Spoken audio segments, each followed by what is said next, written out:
Where do you think you're going, Christopher Columbus? By Jean Fritz. It was lucky that Christopher Columbus was born where he was, or he might never have gone to sea. The city of Genoa sat smack on the west coast of Italy, with the sea right outside its front door. Its harbors rocked with ships. Its sailors sailed wherever men dared to sail. Of course, some people, like Christopher's father, a master weaver, were content to stay in Genoa all their lives. But not Christopher Columbus. Whenever he had a chance, off he'd sail, his red stocking cap pulled down over his red hair, his gray eyes squinting to see all that he could see. Sailing, he said, made a person wish to learn the secrets of the world.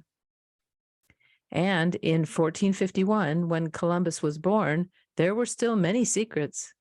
Most people agreed that the world was round like a ball, but they didn't agree on how big the world was or how wide the ocean. Still, they did know that far away in the east, there was a fabulous place called the Indies, which was overflowing with gold and jewels and spices. They had even bought these treasures from merchants who traded with other merchants in a long overland trail that stretched over thousands of miles of mountains and deserts. Then, in 1453, when Christopher Columbus was 2 years old, the merchants suddenly had to stop trading. The Turks, who had been fighting the Christians for centuries, put an end to overland travel. So now there'd be no more gold or spices until someone could figure out another way of getting to the Indies.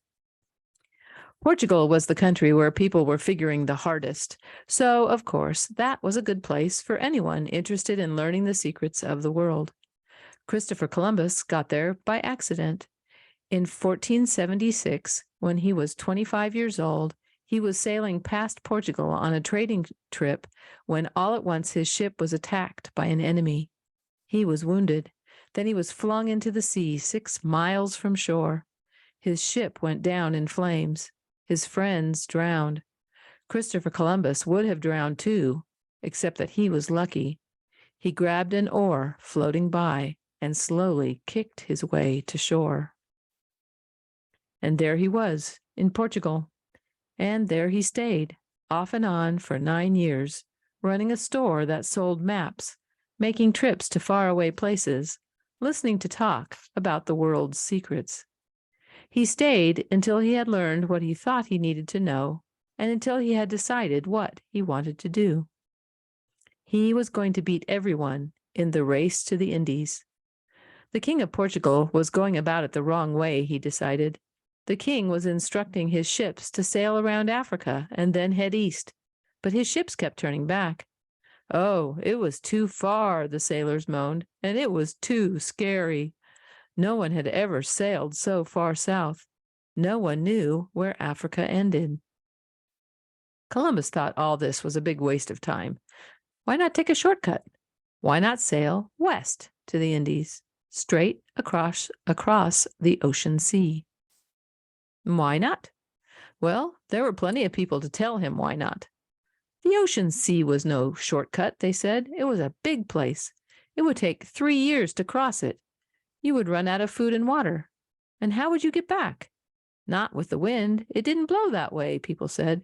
Even if it did, how could it blow you uphill? And it would have to. The world was round, wasn't it? Downhill one way, uphill the other. People laughed. That Christopher Columbus had some crazy ideas. If God had wanted his ocean sea crossed, he would have seen to it long ago. Not now, not so late in the world's history. But Columbus read books and found a few that agreed with him. If they didn't agree, he stopped reading. One writer said that a man could walk around the whole world in 4 years, 16 weeks, and 2 days. Since Columbus was only going to the Indies and wouldn't be walking, he figured he didn't have far to go at all. Indeed, it was a small sea between Spain and India, according to an ancient Greek philosopher. This seemed reasonable to Columbus. How could nature be so unorderly, he asked, as to have more water than land?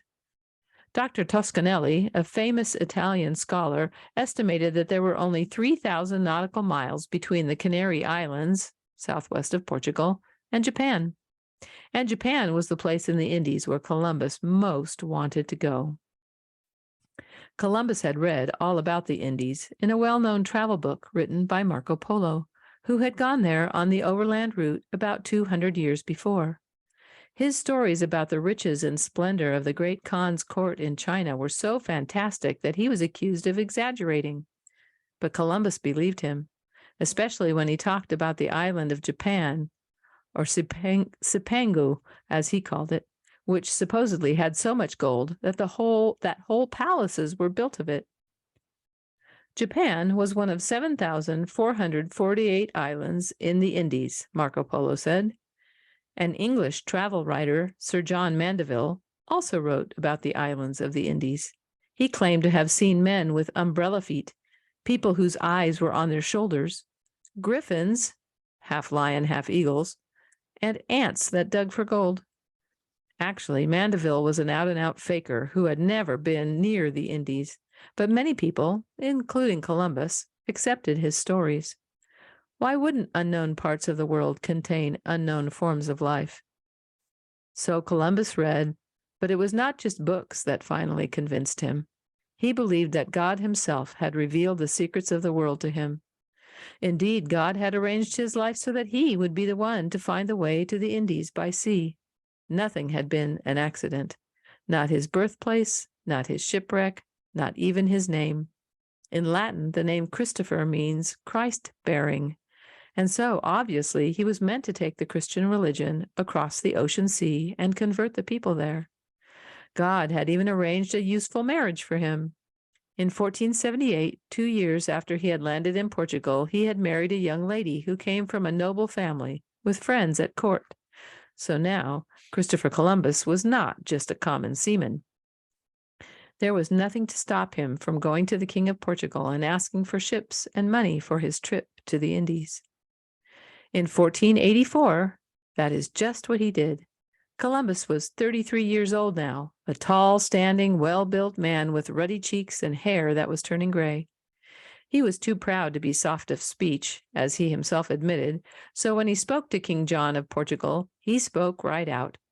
He didn't believe he'd find the way to the Indies by going west. He knew he would.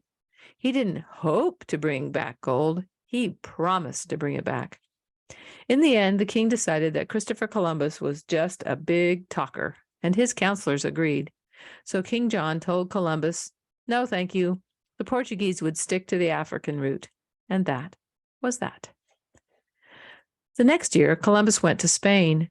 His wife had died, leaving him with a son, Diego, whom he put in the care of monks in a Spanish monastery. Then he went to see King Ferdinand and Queen Isabella. He was particularly hopeful that the Queen would help him. After all, she was such an enthusiastic Christian that she insisted everyone in Spain be a Christian too. At the moment, she was fighting a war with the Moors of southern Spain, who had the bad luck to be Mohammedans. Later, she would banish Jews from the country. Indeed, she was so religious that if she even found Christians who were not sincere Christians, she had them burned at the stake. Choir boys sang during the burning so Isabella wouldn't have to hear the screams. So, of course, Columbus was hopeful. The Queen was one person who should understand that crossing the ocean sea to the Indies was not only the way to make Spain richer, but the way to turn more people into Christians. The trouble was that Queen Isabella was too busy to think about the Indies. It was a year before Columbus could even see her, and then she didn't say yes. But she didn't say no either. She told Columbus to wait. So he waited. Week after week, month after month. The longer he waited, the bigger he talked, until people began laughing and making jokes about him. Naturally, this made Columbus mad, and when he got mad, he got red in the face and he said, "By San Fernando!" He never swore. After 2 years of waiting, he was very red in the face, and he decided by San Fernando he'd go back to Portugal. Maybe he could change King John's mind. But in Portugal, everyone was celebrating the return of Bartholomew Diaz from Africa. He'd sailed all the way down the African coast and clear around the Cape at the southern end. With such good news, King John couldn't bother with the silly schemes of Christopher Columbus. Columbus returned to Spain. It was 1489 now, and he had 3 more years to wait until the Queen finished her war and beat the Moors. Only then did she think about the Indies. Only then did she finally say yes, she would help Columbus. Pleased as he was, Columbus couldn't forget the wasted years and the jokes. He was 41 years old now, and he decided the Queen would have to pay well for his services. He wasn't going to give away the riches of the Indies for nothing. He stated his terms. If he was successful, he must be knighted. He must be given the title of Admiral of the Ocean Sea, made Viceroy and Governor-General of all the lands he discovered, and granted 1/10 of the treasure brought back to Spain. Furthermore, these rights were to be passed down to his family. The Queen could hardly believe it. Who did Columbus think he was? If he was going to be so high and mighty, she said, he could just forget the whole thing. She was through with him. But she wasn't through. At the very last minute, the Queen changed her mind. Columbus was already on his way to see the King of France when the Queen called him back. She didn't want the King of France to get those riches. She would accept the terms, she said. After all, what could she lose? If Columbus didn't succeed, he'd get nothing. If he did succeed, let him have his terms. It would be worth it. So the contract was signed. All Columbus had to do now was to succeed.